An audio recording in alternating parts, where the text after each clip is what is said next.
Militarily Speaking, Episode 10, a conversation with Sean Brown and working dog Nick. This episode, we talk with Sean Brown and his relationship with Southeastern Guide Dogs.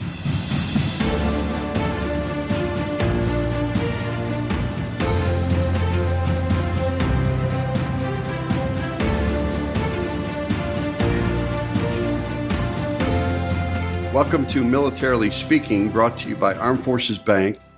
This is Tom McLean, joined by fellow Chihuahua dog owner, Jodi Vickery. Hi. At a 3-to-1 ratio. I know. Yeah, welcome. And great to have you, Sean. Happy to be here. Thanks for having me. Welcome to our show, and we're excited to have you listening and learning about Southeastern Guide Dogs and the story Sean Brown's going to tell us. I think, though, before I introduce Sean more formally, were you about to say something, Tom?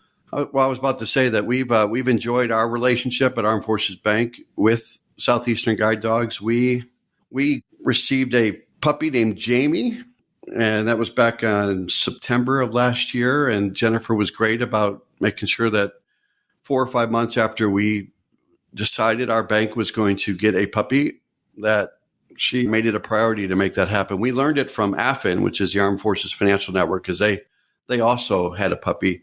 And our puppy raiser is Jeff Schaefer. He's in Bloomfield, Indiana. Let me take that back. Jeff Schaefer is the puppy raiser from Bloomfield, Indiana. Almost did it again because I'm a Chicago guy. I'm going to say Illinois all the time. Coffee helps with that. Yeah. And Jamie's birthday was May 31st of last year, too. So, yeah, Southeastern Guide Dogs has been fantastic, a great organization with which to partner, and we're thrilled to have you join us on the podcast. You are a podcast expert, Sean, so don't make us look bad today.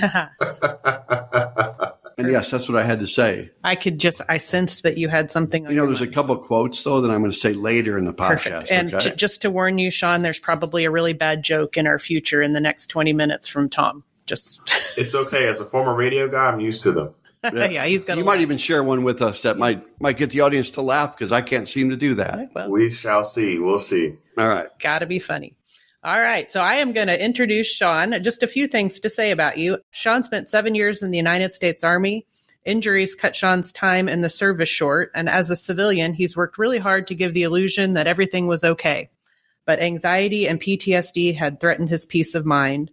Motorcycles became his escape, with the thrill of the road easing the ever-growing issues. But when his body couldn't take the stress of riding, he knew it was time to find help. And a gentle, attentive service dog, originally named Pella, and now his service dog's name is Nick, came along just in time. We want to welcome you to the show, Sean. We know a good bit about Southeastern Guide Dogs. We couldn't be more pleased to share that with our listening audience. And we'd really just love to hear a little bit of background about your military career and then how you got involved with Southeastern Guide Dogs. So as the bio says, I did 7 years in the U.S. Army. I was part of the Intelligence Corps, as we call it, SQUINT. I spent a good bit of time out at Fort Huachuca, Arizona, up in the mountains where it snows in the desert. I had a good time out there. Did a lot of fun things, had a lot of great experiences. But I ended up getting medically discharged in 2013 with pretty much to the point that I couldn't run anymore. I had shredded my knees from playing college sports, playing college basketball, things like that. Then, of course, you go in the military and you do all the other fun stuff to your knees while still playing sports.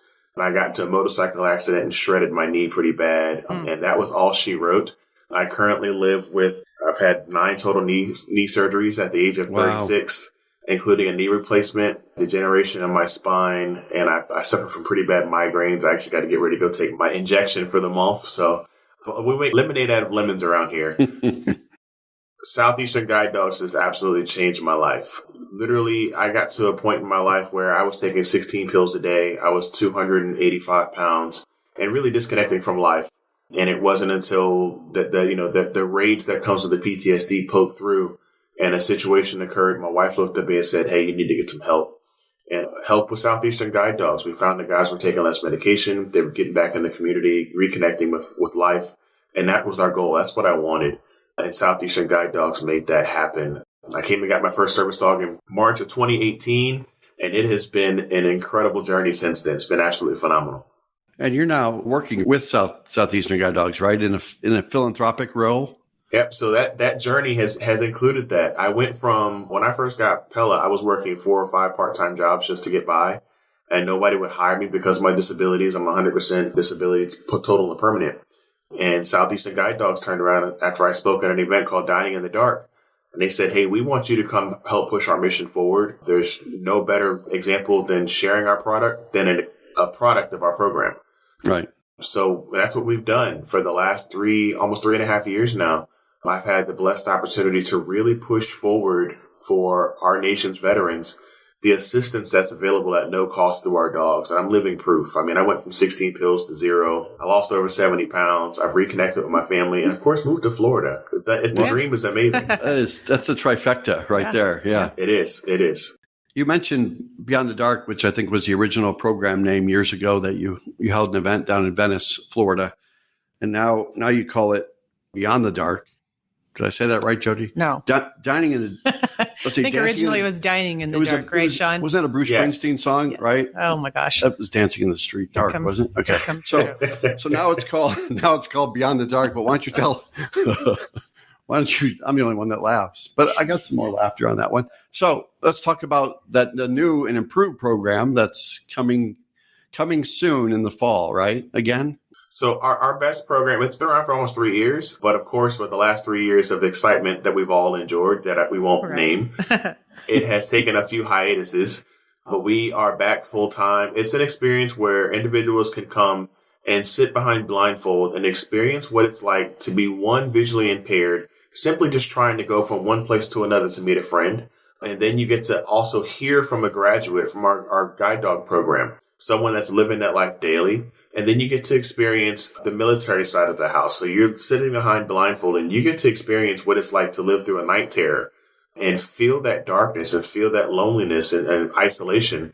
And then you hear from, usually it's myself, you get to hear from the veteran side of the house of how we found our journey and how our service dogs have brought us to success. It's a great program that's done incredible things for us at Southeastern Guide Dogs as far as pushing awareness out. Awesome. Your new dog, Nick, is at your feet, right? Asleep. I wish our audience could see Nick. He is down here snoring, yes.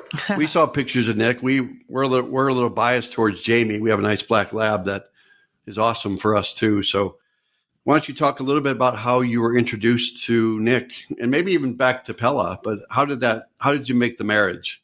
So we'll start with Pella. You know, one of the really cool things about Southeastern Guide Dogs is our match process. All of our dogs are matched with each recipient based off of the lifestyle that recipient lives, how you walk, your pace of walk, whether you walk fast, whether you walk slow, the things that you enjoy doing or dream of doing. So literally we would say if you take Pella and Nick and make them into humans, they would look like me. Of course, if Pella was a female, she'd have hair. But, you know, it's what we can make with it. We can make do with it. It's a detail. Yeah. It's a podcast. Yeah, it's a podcast. Nobody will know.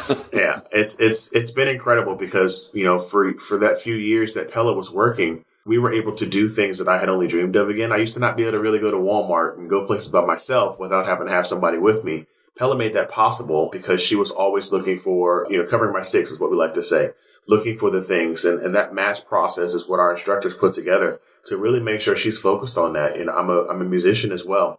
So, you know, she needed to be able to sit under the piano just like Nick does now at church and not move and be okay. And we were in Savannah, the piano was right next to the drum set. So it was obviously pretty loud. But she's made it where we could do things as a family that I only dreamed of. You know, we've been to Rays games. We've been to Buccaneers games. We went to WrestleMania last year. We've accomplished the dream. Yeah. And then she retired. She developed severe storm anxiety in July of last year, right after WrestleMania.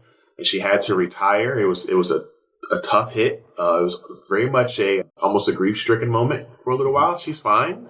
She's in my son's room laying down, having a nap. Good. But it put us kind of back on the spin cycle of being on my own again. And then in December, the snoring guy under my desk came around, and he's been awesome. He has really been incredible. It's tough because you see a lot of the materials for the black lab. That's Pella. Yeah. And she's everywhere. So he had some pretty big paws to fill, as I like to say. But he has done really, really well. Oh, so, we can't hear him snoring. I kind of wish we could. Yeah, but there's only a 4 or 5 month gap between dogs, right? I was lucky. I was very, very lucky. They were able to find a dog for me quickly. As a successor dog, we generally tend to give priority to those veterans that are looking for a successor dog. A military mindset, prior proper planning prevents poor performance. So a lot of guys, our dogs have to retire before or at the age of 10. So a lot of guys are putting that application in at 9. So that way they have a dog ready for them when it's time for their dog to retire. You don't want to run into a situation of regression. We're always looking for forward progress. Mm-hmm. That makes sense. I understand that, and you kind of alluded to this in what you just said about Nick having your 6. What kind of cues would you mind sharing? I think we've learned, there's 15 to 20 cues that each dog is trained to look for and be aware of. Would you mind sharing some of the cues that Nick is tuned into for you? Oh, most certainly. It's really cool to see, especially as we're still a new team. But he's trained in retrieval. That's one of his main tasks. Because I have the generation in my spine. Say I drop my keys, he will pick my keys up, put them in my hand. If I need him to go get my medication for me, he'll go do that. Of course, it's in a secured bottle. He'll pick up his leash and put it in my hand, so I don't have to bend over to try and get it. One of the coolest things that he's done within the first 3 weeks of being a team, I was laying down trying to stretch my spine on my spinal manipulator, and the pain just got too bad. All I could do was just lay there and just suffer and wait. And he got up off of his bed, and he came and laid right on top of me and put that pressure. Wow. It just helps. It created the endorphins, the endorphin release that made it where I started to feel a little better. And then he was able to brace and allow me to help me up. He provides a good third point of contact. That's amazing. So just a few things that he's able to do. That's amazing. How long, Sean, does a veteran typically have to wait to get a working dog? So the wait right now is about 12 months, sometimes longer. It really depends what that veteran is looking for. We always tell every veteran I run into that's looking for a dog from our program, I always tell them to tell the instructors, I just need help. I don't want to, if you come in and say, I want a chocolate lab that speaks 3 languages and, you need, just tell them you need the help and let the trainers do what they do. They always do it the right way. It's incredible. And to add on to that question too, what kinds of dogs are available through Southeastern Guide Dogs? Is it Black Lab seems to be a common theme here? Because we have one. I think Affin had one. You've talked about Black Labs with Nick. So tell us about what's available in the inventory, if you will. Yeah, so we do all Labrador Retrievers. So we do all of our genetics on campus. So genetically, you kind of have an idea what you're going to come up with, but you play roulette a little bit. You can get 2 black dogs mating, and you can get a yellow lab or you can get a chocolate lab out of it. It's all in the genetics. And we have an incredible team of very, very smart people on our campus that do a great job of making it happen. They've been able to narrow down hip dysplasia to 3% of our dogs when the national average is 30. It's really cool to see what they're doing. But labs are our way to go. Good deal. So hearing you describe the process that goes through the training and all of that a little bit, and just what we've come to know as we've watched Jamie's journey, how does the cost for that get taken care of? Is there a cost to the person that is paired with the service dog at the end, or how does that get covered? So we do everything on the basis of a gift to every recipient. Every dog is given for free to every recipient. So I've gotten two gifts at no cost. Every graduate receives food from Family Pet Food every month, which if you don't know about From's about $80 a bag on the market. Wow. And it's free. We get monthly preventatives from Elanco. We receive free wellness visits, free annual vaccinations, all at no cost. So that veteran all they have to focus on doing is come in, get your dog, go home and heal and move forward together as a team. The financial burden is taken away. But it does cost us about $50,000 to $60,000 from birth to team placement for each dog. And we're a nonprofit, so we raise everything grassroots, dollar to dollar, penny to penny. And every year we start at July 1st at zero. We have to raise, this year it's $16 million we have to raise to fund our programs. Say that number again. I wrote it down. 16 million. That's a big number. But, July 1st, a couple of weeks ago, you're off and running. And certainly this is one outlet by which you can get the message out there about the need for that type of financial support. So I'm glad you're being a cheerleader for that, as you always have been. Yes, sir. That's all we can do. You talk about the if you will, the vetting process for the military member that gets assigned a dog. And is there if you flip the table from what Jodi asked you and what we've talked about, is there a process that someone goes through to put the process in place? Yes. So every veteran that applies, they go through our website, they put their application in, and then the process begins. That's the longest part is the process. The application is reviewed. Every veteran is required to submit documentation vetting their need for a service dog. we're required to tell the team what we need a service dog for, what we would like our service dog to do for us. And then they vet that need through the VA. They vet that need through private doctors. And from there, a home visit is done. Phone interviews are done. We make sure that the home is secured and safe for our dogs and for the individual, because we want the dogs to remain safe. It's all about safety overall.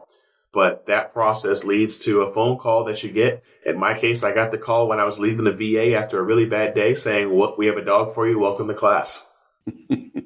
Just out of the blue. Yeah. It really came out of the blue. And it came on a perfect day for me because I was holding on by a thread. Yeah. That's wonderful. So we've already touched on something that I was going to ask you, so I'm not going to repeat that question for you. But when you said the number 16 million a few minutes ago, I wrote it down and I drew a big box around it. That's no small amount of money. Are there ways for individuals, for company? How do people contribute to that? I mean, clearly everything that they've heard today would cause them to think this is something worthy of a contribution. How do people go about connecting with you in that way? So definitely our website is the number one go-to, www.guidedogs.org, www.guidedogs.org. You're able to find ways to give on there, get connected. We have matching programs that happen throughout the year, at least 3 or 4 matching programs. And even if somebody wants to say, I want us to give specifically to the veterans program, that's possible as well. But we serve far more than just our veterans program, because we have dogs for our Gold Star families, which have paid the ultimate sacrifice. Under that umbrella, we have dogs for those families that have lost a loved one to the war against suicide that was serving in the military or a veteran. We provide dogs for our children with special needs. It was so many different avenues, bomb and arson, TSA. We provide dogs for so many different aspects. The support, it means the world because it's helping change and save lives. That's great. I hope our listeners take advantage of the opportunity to give back. There, just like Sean, there are a lot of banks and credit unions out there. There are a lot of organizations that have like strategies that you do, right? There's Canine for Warriors and Pups for Patriots, Patriot Paws, those types of things are there. And you've already done your 30-second elevator speech about why you're so passionate about the company for which you work, but also that has worked well with you on a personal level. Is there something that, from a differentiation standpoint, that as people shop around to find organizations that they want to support personally or professionally or from a company standpoint, what's the draw from your perspective? So 2 things that stand out immediately. We are the only school that provides all the lifetime of care through our alumni care program. That's the food, preventatives, annual vaccinations at no cost. We're the only school in the country that provides that. And, one of the things that we champion is the fact that since we've had our program for veterans, we haven't lost a veteran that's received one of our dogs in the battle against suicide. Not a single one. Awesome. The statistics came out. We all say 22 a day, but 22 a day is actually not even the real number. In 2019, a study was done that showed it was actually 31.5 and growing. And that's before we withdrew from Afghanistan. But at Southeastern Guide Dogs, that number is 0. And we're planning to keep it that way. Well said. Are we nearing the end of our discussion with Sean? I think that we are. There's a couple things I want to talk about with Sean first. Okay. Do you mind? I feel like I was just set up. You played college basketball. Where'd you play? Armstrong State University in Savannah, Georgia, which is now Georgia Southern.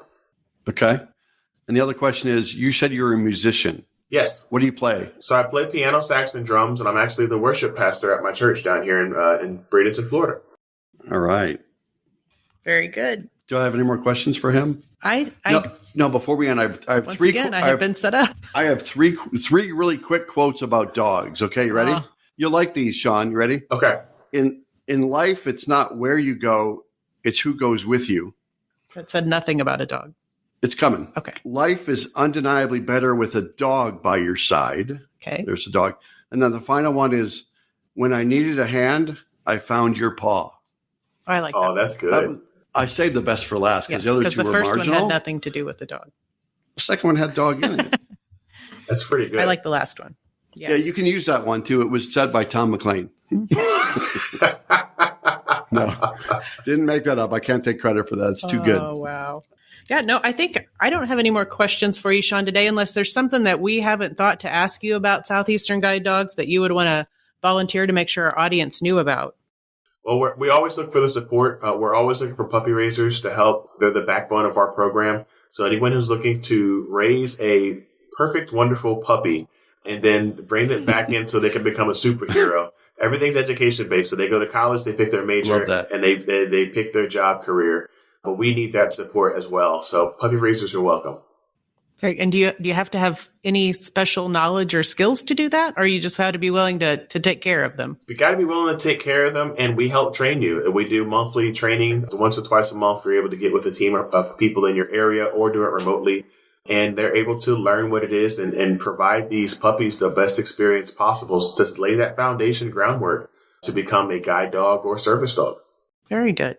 Very good. Now, when my kids listen to this, they're going to want to call you, Sean, and become puppy raisers. Let's do it. You haven't met my kids. And I only got as far as that paddle thing that you learn when you learn to play the drums, that little pad. Yeah. And I also played a recital for piano. So I'm trying to catch up to the skilled guy over here that's a musician. You may have a ways to go.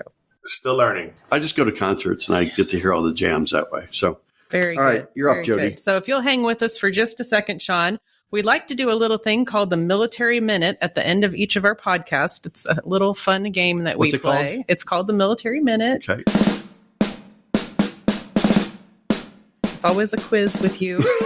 So last week we had a speaker from AFMA join us, and the question was centered around life insurance. And the question was, who is the Beyond Basic Life Insurance Plan best for?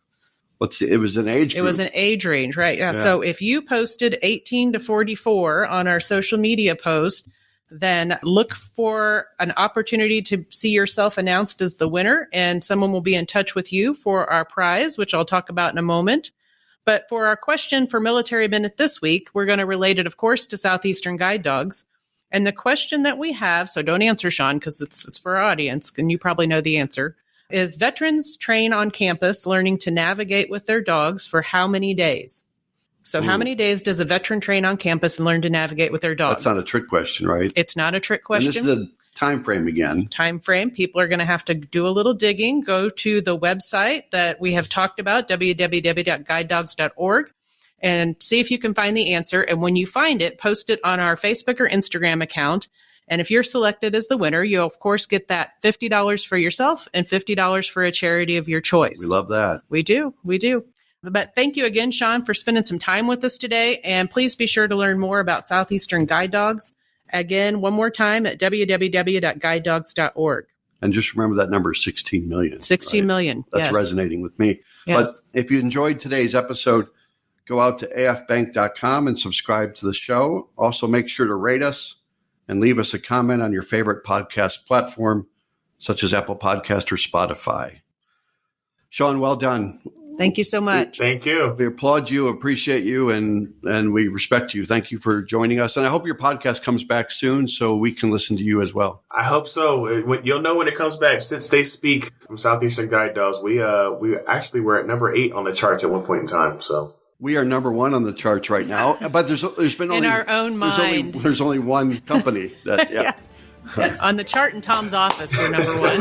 Let's just say that. And he's got a picture of himself on it. It's a little weird. But thank you so much, Sean. We appreciate your time today very much. Thank you, sir. Such a pleasure, guys. You guys be safe. All right. Bye-bye. Bye-bye.